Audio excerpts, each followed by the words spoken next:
สุดท้ายบางคนตักเนี่ยบางสัญญาณตักเนี่ยกำปงแต่มีนปัญหาซองเลย Facebook หาย Facebook อาจจะเลยตัวใบเจียเลยมีนในกองธนาคารบางท้ายเราไปยังจะเพย์นาtớiวิอัดผมกัดเลยใจปีกองธนาคารนั่งซอดแต่เพื่อเอาaccount ยืนนั่นคือดิสบอลหรือ account มายืนนั่งอัดอัดบูดบานเท่าไหร่ให้บางสัญญาณตักเนี่ยกำปงแต่ชัวปัญหาซองเลย Facebook อัดบ้านหาย account บูดอัดกันจังបើសិនជាអ្នកអរគ្នាចង់ដោះស្រាយគឺអ្នកអរគ្នាតាមដានវីដេអូមួយនេះជាមួយនឹងខ្ញុំទាំងអរគ្នាខ្ញុំនឹងប្រាប់ពីរបៀបនៃការសងលុយ Facebook ដើម្បីឲ្យ account យើងត្រឡប់មកធម្មតាវិញដែលយើងអាច boot page និងលក់អីវ៉ាន់បានធម្មតាឡើងវិញអញ្ចឹងយើងតាមដានវីដេអូនេះជាមួយនឹងខ្ញុំទាំងអរគ្នាអញ្ចឹងដំបូងឡើយអ្នកអរគ្នាចូលមកកាន់ account Facebook ដែលជាពាក់លុយ Facebook នឹងសិនមកបាទមានថាយើងចូលមកកាន់ account ដែលយើងចម្ពាក់ហើយវាលែងឲ្យ boot ឬក៏វានៅដំណើរការប៉ុន្តែវានៅកាត់លុយយើងអត់បានអញ្ចឹងអ្នកនរគ្នាចូលមកកាន់ account នឹងមកបាទឃើញកន្លែងនេះក៏វា inform មកយើងដែរថាវាអត់អាចកាត់លុយយើងបានទេបាទអញ្ចឹងកន្លែងនេះដើម្បីចូលទៅកាន់សងលុយរបស់ Facebook អ្នកនរគ្នាបើក tab ថ្មីហើយសរសេរពាក្យថា facebook.com/ads manager បាទសរសេរបែបហ្នឹងហើយយើងចុច enter មកអញ្ចឹងវាបានប្រាប់យើងថា your ad have stop running បាទមានថាការ boot របស់យើងឈប់ដើរហើយអញ្ចឹងដើម្បីចូលទៅកាន់ការសងលុយនៅក្នុង Facebook គឺអ្នកទាំងអស់គ្នាចុចកន្លែង all2 នេះបាទខ្ញុំព្យាយាមធំតិចមកអ្នកទាំងអស់គ្នាចុចកន្លែង all2 នេះមកបាទនៅខាងលើ profile យើងហ្នឹងបន្ទាប់មកអ្នកទាំងអស់គ្នារកពាក្យថា billing អញ្ចឹងយើងចុចលើពាក្យថា billing នេះមកបាទអញ្ចឹងកន្លែងនេះឃើញវាកាត់លុយខ្ញុំ file អត់អ្នកនរគ្នាបាទគឺកាត់អត់បានទេអញ្ចឹងដើម្បីយើងធ្វើការសងលុយវាគឺរដយើងចុច pay now នេះទៅវាកាត់ហើយបាទតែនៅពេលដែលយើងសារនេះយើងចង់ pay វាអត់កាត់អត់បានសោះបាទបើកាត់អត់បានអញ្ចឹងអ្នកនរគ្នាចូលទៅកាន់នេះ payment setting បាទចុចលើ payment setting នេះមកអញ្ចឹងបើសិនជាអ្នកនរគ្នាចុច pay now ហើយវានៅតែកាត់អត់បានទៀតគឺអ្នកទាំងអស់គ្នាត្រូវ add card ថ្មី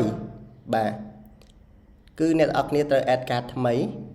ចំពោះការ add card ថ្មីអ្នកទាំងអស់គ្នាចុច pay now ដើម្បី add card ថ្មីក៏បាននេះចុច pay now កន្លែងនេះ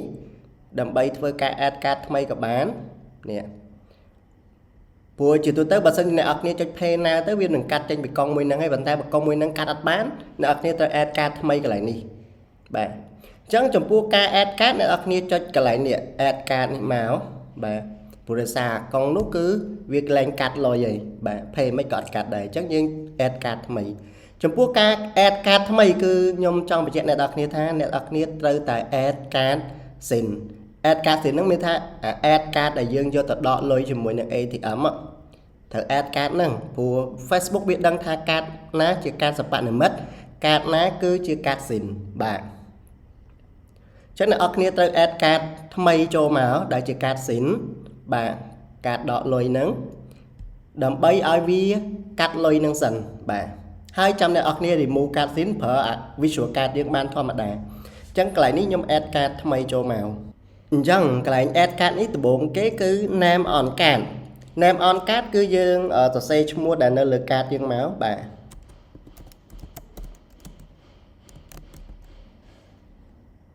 បន្ទាប់មកគឺលេខកាតគឺជាលេខដែលវែងជាងគេនៅលើកាតដែលមាន16ខ្ទង់ហ្នឹងគឺយើងសរសេរចូលមកបាទ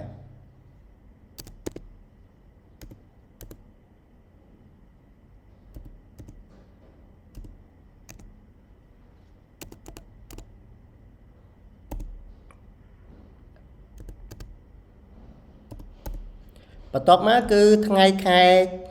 មានថាខែនិងឆ្នាំផុតកំណត់នៃកាតគឺនៅខាងក្រោមកាតលេខកាតវែងហ្នឹងយើងសរសេរចូលមកបាទបន្ទាប់មកគឺ CVV គឺអ្នកនរគ្នាត្រូវត្រឡប់កាតស៊ីនហ្នឹងមកនៅខាងក្រោយគេដែលមានលេខ3ខ្ទង់នៅខាងក្រោយគេហ្នឹងបាទ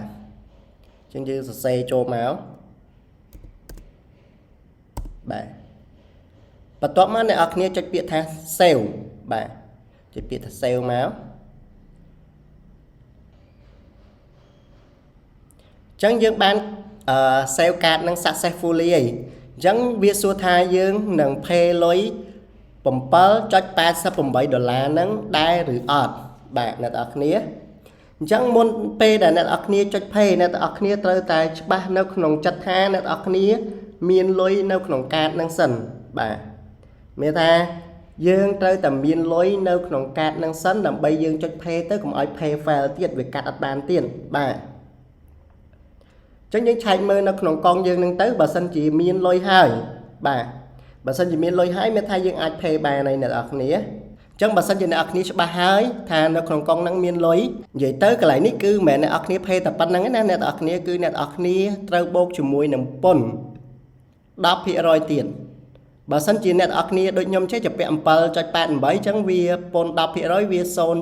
0.78 ថែមទៀតបាទអញ្ចឹងយើងបូកថែមទៅវាចូល8រៀលជាងបាទអញ្ចឹងយើងដាក់10រៀលទៅហើយបើសិនជាអ្នកនរគ្នាជាពាក់ដូចកន្លែងហ្នឹងជាពាក់50ឬក៏100អញ្ចឹងអ្នកនរគ្នាបូកពន្ធថែមទៅហើយដាក់លុយក្នុងកង់ឲ្យមានលើសចំនួនហ្នឹងទៅដើម្បីឲ្យ Facebook អាចកាត់លុយបានអត់មានដាក់ស្មើណាអ្នកនរគ្នាដាក់ស្មើគឺកាត់អត់បានដូចគ្នាអញ្ចឹងខ្ញុំដាក់ហើយគឺខ្ញុំចុចពាក្យថា confirm ទៅបាទអញ្ចឹងកន្លែងនេះគឺវាបានឆាតលុយចេញពីកង់ហើយអ្នកនរគ្នាបាទអូខេអញ្ចឹងអ្នកនរគ្នាឃើញអត់គឺយើងអាចសងលុយ account Facebook បានបាទហើយបើសិនជាឧទាហរណ៍អ្នកនរគ្នាដាក់កាតហើយអានេះដោយសារតែ pay ភ្លាមគឺវាអត់ទាន់កាត់ភ្លាមទេអ្នកនរគ្នាខ្ញុំ refresh មួយសិនបាទវាអត់ទាន់កាត់ភ្លាមទេអ្នកនរគ្នាអាចឃើញកន្លែងនេះកាត់លុយ paid successfully ឯនេះមកពីកាតមួយនេះបាទ paid ហើយអីចឹងអ្នកនរគ្នាអញ្ចឹងនៅពេលដែលកាត់ហើយអញ្ចឹងគឺមានថាយើងបាន payment រួចហើយគ្រាន់ថាកន្លែងនេះវាអត់ទាន់ clear យើងត្រូវរងចាំកន្លះម៉ោងទៅ1ម៉ោងពេលខ្លះយូរដល់ប៉ុណ្ណឹងអញ្ចឹងអ្នកនរគ្នាហើយបើសិនជាអ្នកនរគ្នានេះឧទាហរណ៍ថាអ្នកនរគ្នាចុច pay ហើយដាក់កាតស្រីហើយនៅតែមានបញ្ហា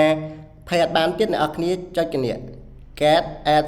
payment support នេះដើម្បីទទួលបានការ support ពីខាងក្រុមហ៊ុន Facebook ដើម្បីធ្វើការ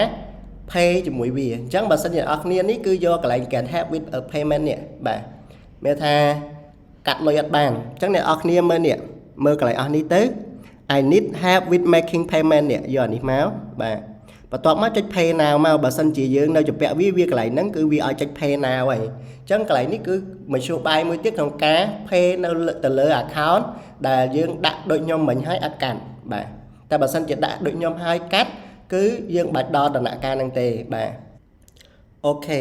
បន្ទាប់ពីយើង refresh ទៅហើយមានថាយើងរងចាំវាហើយឥឡូវវាកាត់ហើយអ្នកនរគ្នាមិញជំពាក់ 7 រៀលជាងឥឡូវបូកជាមួយនឹងពន្ធវាកាត់តែ 6.27 រៀលទេពេលខ្លះគឺវាកាត់អត់អស់ទេអ្នកនរគ្នាឥឡូវគឺយើងនៅជំពាក់ 2 រៀលជាងទៀតអត់អីទេមានថាយើងបានសងហើយ account របស់យើងដំណើរការបានធម្មតាវិញហើយអ្នកនរគ្នានេះអញ្ចឹងយើងចូលមកក្នុង ADS មកគឺ add account យើងនៅដើរធម្មតាបាទលែងជំពាក់វាដូចមុនហើយអ្នកនរគ្នា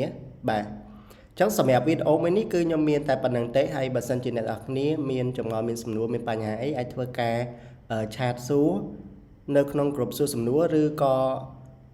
comment នៅខាងក្រោមវីដេអូមួយនេះបានសូមអរគុណជួបគ្នានៅវីដេអូក្រោយទៀត